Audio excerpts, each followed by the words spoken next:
Should I start now? Mm-hmm. Let's see. Okay, great. Well, welcome everyone.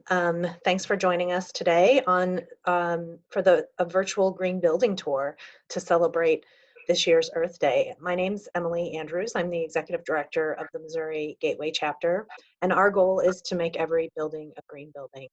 We're pleased to have you joining us today for our first ever virtual green building tour that will feature the Alberici headquarters. This is one of the very first LEED buildings in St. Louis and the first LEED Platinum building here. And when the USGBC meets in person here for networking and events, it's very often at this building. I'm sure a lot of you have driven by Page and 170 and seen the building and their big wind turbine and their wonderful prairie plantings and wondered more about the building. So we're pleased to present this tour today. I'm going to turn the floor over to our presenters, John Alberici and John Gunther. Before that, real quickly, we will be taking questions in the chat, so feel free to send questions along. We probably won't address those until the end of the presentation.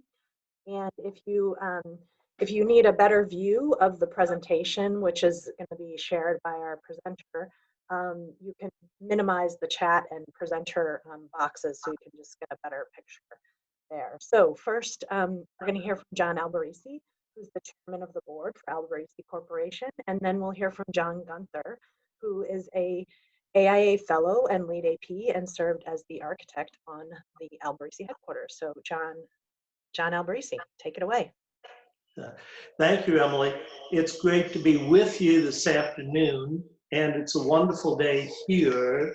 I think to put my part into perspective, it is that we would have, let's say, 3 circles, and they intersect.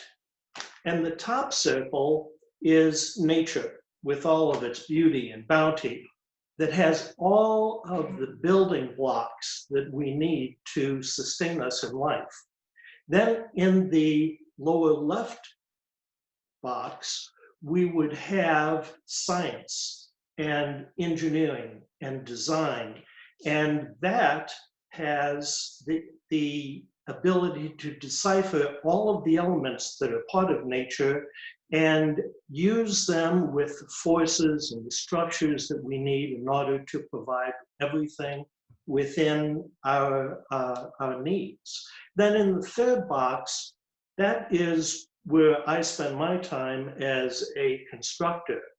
And we take the ideas and the designs and create something that is physical, that has all of the elements that we need to satisfy our needs. It has to be functional, it has to be practical, economical, and in the end, it has to be sustainable so that it meets our needs today and well into the future. And John Gunther is in that second box. I'm in the third. But when you think of where all of these circles intersect, that is where we have a project that is sensitive to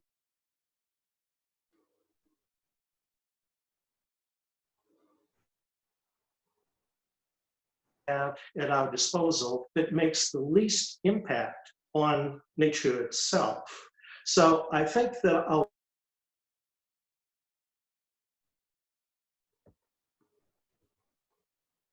to this project as close to that intersecting point where it is great design, physically it meets all of our needs, but it's in keeping with nature. Where those all come together is where we wanted this project to be. And I'll let John tell you how close we got to it. Thank you, John, and welcome everyone. It's a real treat to get to share with you this virtual tour of the Alberici headquarters today.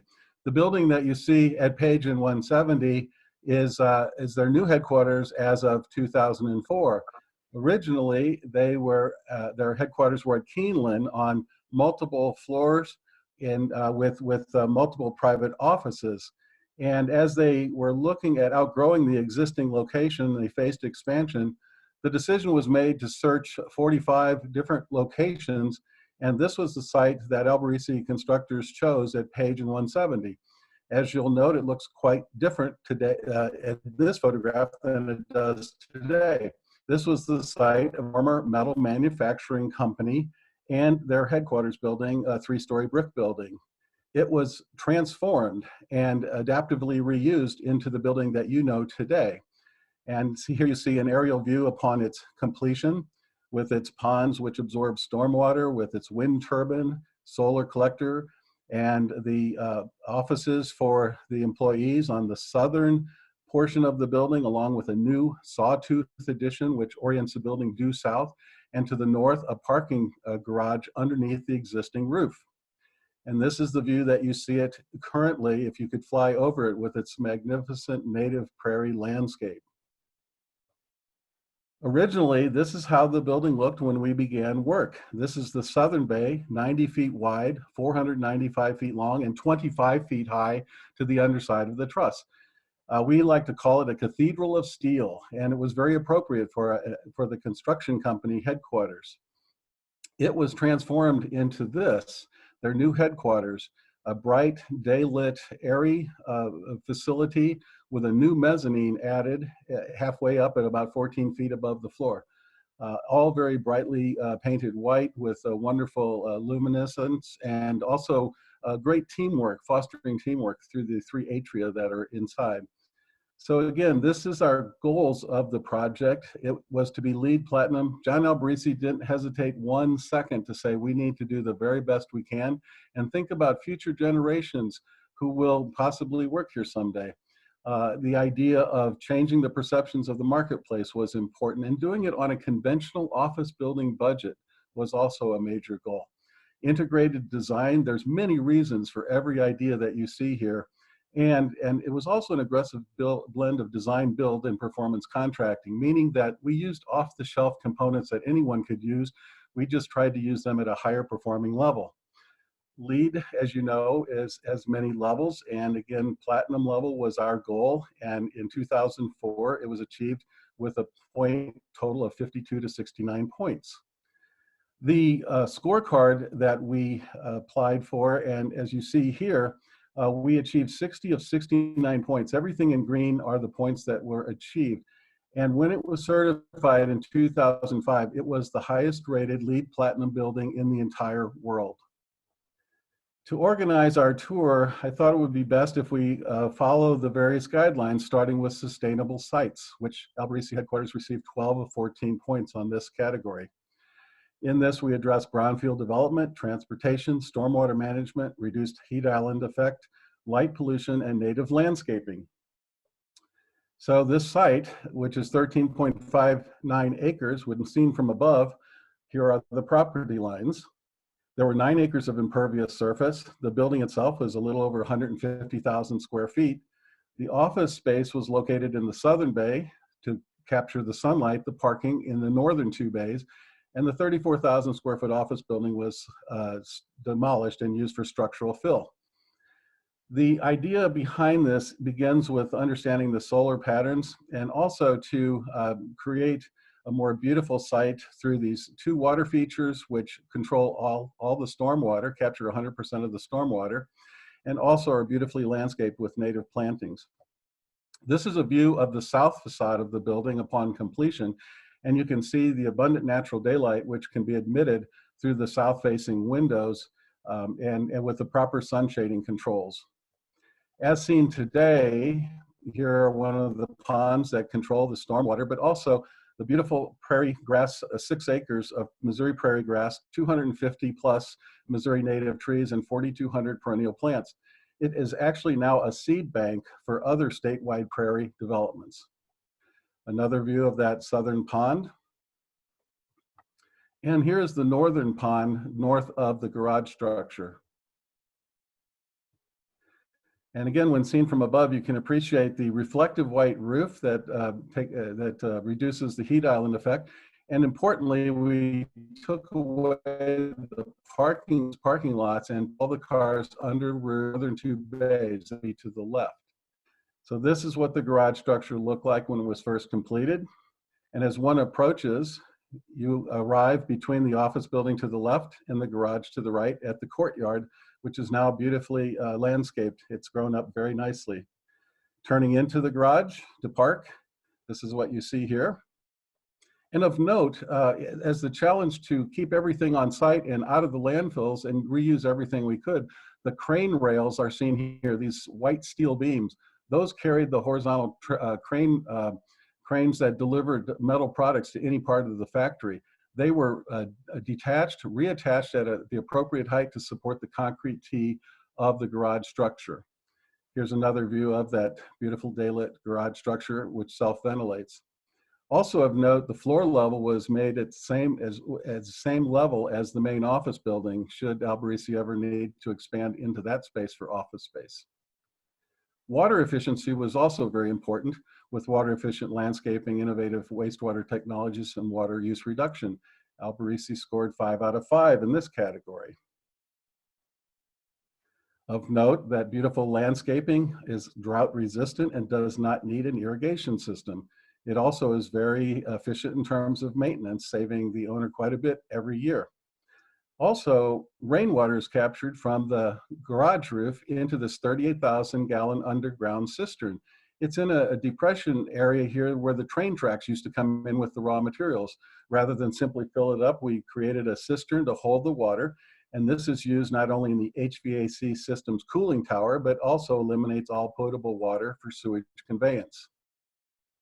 Energy and atmosphere, Alberici scored 16 of 17 points in this category. In optimizing energy performance with 60% more efficient building than typical. Its HVAC system, which is underfloor air distribution, energy recovery, central utility plant, and renewable energy, providing 20% of the energy needs. Again, this design, the crucial starting point is understanding the path of the sun throughout the year, orienting the building through to the south with the sawtooth addition, which are these stair-step pieces in plan here. This is orienting the building due south. And also the cross ventilation through the building to help naturally ventilate it. Also, how the sun is emitted throughout the different times of the year. In the winter, the low sun angle is allowed to come into the building. In the summertime, the high sun angle keeps the hot sun out of the building. And this low roof has a white reflective membrane, which allows daylight to be bounced off of this roof and up under the white roof of the main volume and helps to enhance the illumination. And also the cross ventilation through the building and up and out through the atria is also another feature to save energy. This is a diagram that shows all the various concepts related to summer and winter activities. Up in the upper left, you see the DOE2 energy model, which helped to analyze and model and predict the energy performance of the building. And to the right of that is that south-facing sawtooth addition. Here you see the south-facing addition with its sun screens, allowing some sunlight in the wintertime, and conversely, in the summertime, keeping the hot summer sun out of the building through the proper shading structures. On the north side and the west side and all facades, you see operable windows for cross ventilation and natural ventilation. There's also a weather station on the roof, which allows the windows to be operated automatically to ventilate the building when the conditions are just right. Energy and atmosphere also includes the generation of on-site renewable energies, in this case with the original 65 kW wind turbine, also the solar hot water panel in the upper left for preheating the water for the kitchen, and the high performance off-the-shelf mechanical system in the mechanical room. Since 2012, a new wind turbine has been on site, replacing the original. It's now a 100 kW wind turbine, and with new blades in 2018 requires less energy to start, less wind energy to start. Also, John Alberici has installed 384 photovoltaic panels on the roof of the garage, generating even more electricity. And the solar panel for the solar hot water preheat is viewed up here. And you can see the angle of it is facing due south. So it's an interesting way to understand the orientation of the original building. Lighting came in and electrical energy came in at 0.64 watts per square foot, and originally had T8 and T5 high output direct and indirect fluorescence. They have since been replaced by and upgraded to LED lights for higher performance. Also note how the lights are indirectly bouncing light off of the ceiling panels. Those are white metal panels, acoustically perforated for sound, but they also act as giant light reflectors. So we are increasing the efficiency of the lighting in the open work area. Also, you can note how everyone has a view out to the north windows, out to the courtyard. Materials and resources, Alberici scored 9 out of 13 here. And this has to do with how waste management was managed, resources were reused, the recycled content of materials used, whether or not we could buy locally and regionally for the new materials, rapidly renewable resources, and certified wood. Here, Alberici achieved an amazing diversion of 93% of all construction and demolition waste from the landfill. It also avoided the dumping fees and the hauling costs associated with that. Also, over 57% of building materials were manufactured within 500 miles of the site, so supporting regional economies and saving on hauling costs. More than 52% of raw materials used in those products were extracted or harvested within 500 miles. This is a concrete block wall that separates the building into two halves, and it has autoclaved aerated concrete block, 85% fly ash, and also 100% synthetic gypsum was used in the project. In terms of the other renewable resources, we have the certified wood products in the wood doors and trim, plywood bamboo called plyboo, and cork flooring. Here's the hallway today as you see it with those materials. And note also the reflected light from the clear story window in the upper left onto the ceiling. This is the lobby as it first appeared when it was first completed, and as you see it today with its plywood, plyboo accent wall behind the reception desk. And also looking up to the large meeting room on the mezzanine level, these monitor panels have been installed to better illustrate the work of Alberici around the world on various projects. Indoor environmental quality is very important as well, and here Alberici scored 15 out of 15 points. In here, the decision to make this building and campus non-smoking, smoke-free both, and also how it monitors carbon dioxide, indoor pollutant controls, materials, daylighting and views, and ventilation. And as you know, everything begins again with the orientation of the sun and the ventilation and the breezes. And by removing the roof of the second bay and allowing that to be open as a courtyard, both the office building to the left and the garage to the right are allowed to ventilate naturally and bring in natural daylight to both components. Here's a view of the north and west facade of the building as you see it today with its operable windows. And the decision, as I said, to make this a non-smoking campus and building. That was a really bold move for a construction company, and congratulations are deserved here. Also, it's not good enough to just stop smoking, but it's also important to stay healthy. And here, a state-of-the-art gym is provided to the employees. Also, healthy food is provided in the dining room on the first floor. And if you want, you can go outside to a terrace, which faces south, to carry on conversations and a meal with friends. It's important too to think that they have the opportunity to dine on site so that they don't have to get in a car, burn some gas to go out to lunch.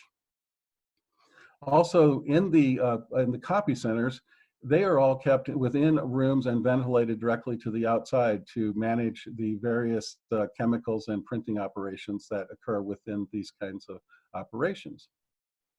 Now, with the volumes, you can appreciate that we are not pushing air in from high above, but rather bringing the air in from below through the floor plenum, with operable windows also introducing more natural ventilation. And as we mentioned, this works within the overall building concept. So the fresh air is right where the occupants are. This is a view of that building floor, the raised floor being built. And you'll note all the services which normally might be hung from the ceiling are now placed on the floor. And so it was also important to note that Alberici kept the construction site incredibly clean, very, very impressive as part of the overall requirements and process. This is the resulting one of 3 atria that again has abundant daylight and views for the staff to look out and across and from a workstation out to the north courtyard. Lastly, innovation in design is another feature that Alberici achieved 5 out of 5 possible points. And in this, we've talked about many of these already, and many of these were exemplary performance credits. But one I would like to point out is that of education. Alberici Corporation has been incredibly generous with their facilities in providing training sessions and meetings for folks from off-site. This is one of their training rooms. This happens to be the USGBC meeting in April of 2005 when Rick Fedrizzi gave the Platinum Award recognition to Alberici. Upstairs on the mezzanine, there's a large meeting room for larger gatherings. And as Emily had mentioned, that this is a meeting site, a frequent meeting site for our USGBC Missouri Gateway chapter, and we're very grateful to have use of this space. Thank you, John. And also, there are tours that are arranged upon call, and this is one of my favorite views of the moms and the children looking at the wind turbine. They are our future, and it's so wonderful that this education process occurs literally on a weekly basis. Thousands upon thousands of people have toured this facility to appreciate what has been accomplished. As we said at the beginning, market transformation was one of the goals, to change the marketplace one person at a time. And the construction workers, I've been told, were seeking the next green building they could work on because they were going home at night feeling so much better, so much healthier because of properly specified materials used in this project. So we hope to transform the marketplace one building at a time, one city at a time, with all sorts of wonderful results in terms of conserving energy and natural resources, adaptively reusing existing structures, reducing our carbon footprint emissions, our significant reductions in building operation and life cycle costs, increased productivity and fewer sick days missed within the labor force, and the building is more valuable as well. So please, together we can make a difference. Let's not drain the lake to get to the fish. We're all in this together. Thank you.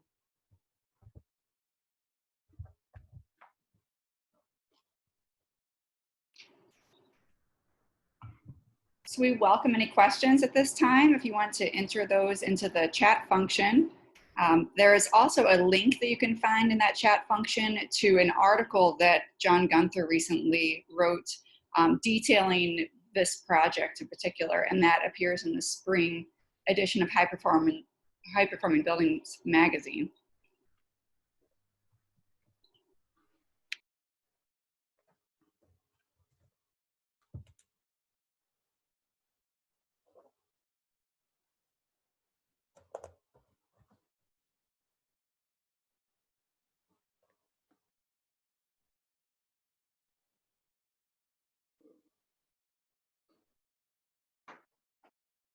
Hope, this is Emily. I'm not seeing any questions come into the chat, so I might just throw one out for John Alberici and just ask maybe if you can talk a little bit about the benefits of the building that you've seen for your employees, and now that you've been there for a good number of years at this point.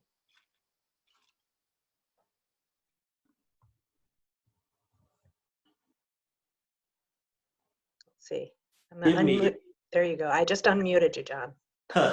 Thank you. Thank you, Emily. I think the first thing that John mentioned about changing the image of the company was key to what we were attempting to do and how well we did it. It was getting more and more difficult to find people who really wanted to work in our old building.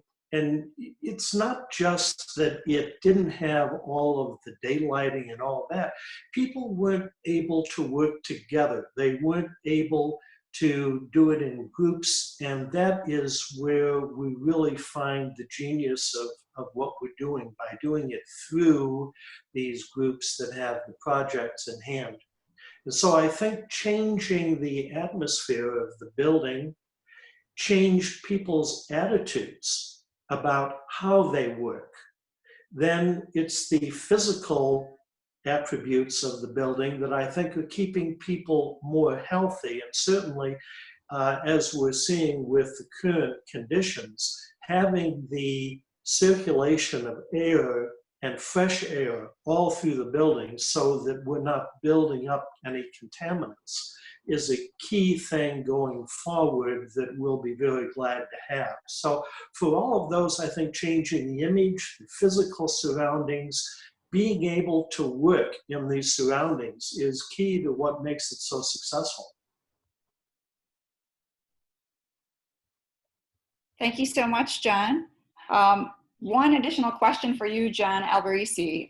What kinds of lessons learned or do-overs would you do now that were not initially implemented? Are there any of those that might come to mind? Well, again, John mentioned some of these. We didn't have LED lights when we did the building. We have installed them, and that cuts down on the energy consumption. We didn't have the ability to put up the photovoltaic solar units because it was just too expensive when we built the building. But it is a very good source of energy production, a clean source of energy production, and we have added that. And all of those things go into making the building more sustainable than when we originally moved in. It might have been a great building then, but I think we've even improved it because of improvement of materials in the marketplace. And John, you've added electric vehicle charging stations as well. We have 4 of those charging stations. I plug in every day, but we usually have all 4 of them in use on any given day. Excellent. Thank you so much for sharing that. And a question for John Gunther. How long in planning, design, and design did this building take to accomplish? This building was from 2000 to 2004 in terms of planning and construction. So planning basically about half of that time, 2000, 2002 or so, and then construction began. And I would also like to say that this was an incredible team effort. If I may, I'm going to advance one slide here. And you can see that this was done with an amazing team pulling together in the same direction. And as I said, when John Alberici set the target of LEED Platinum, everyone said, what can I do to contribute to that goal? And it was a very, very collaborative effort on everyone's part. So very grateful for having been part of this experience. And thank you, John, for your leadership. Thank you. And now that additional renewables have been added, what percentage of the energy would you say is produced on site at this point, John Alberici? Actually, I think John did some of that work in the article that he just published. So, John, why don't you go into what those are? Well, you've highlighted those, you know, with the photovoltaics and then the wind turbine and so on. I will say that it is a work in progress, and I think those metrics are being measured even today as we speak. So I do not have hard and fast percentages to share with you right now. We just know that it's going in the right direction, thankfully, because the project continues to evolve in a positive way. But I'm sure that when we can come up with the exact enhancements that will be forthcoming. Excellent, thank you. And again, the link to that article, if you joined a little bit later, we do have a link in the chat box that will provide more information about this building.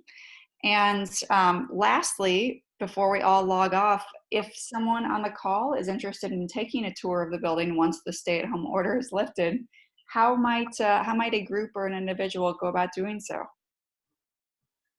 We can accommodate tours. We have a website for alberici.com that people can get into, and there is a link to the tours which we offer to the general public, or they can call our front desk and make sure that we know what date and time a group would like to come in so we can accommodate them. Wonderful, thank you so much. Well, we thank you, John Gunther. We thank you, John Alberici, for presenting this information today and sharing some of the behind the scenes features of this building.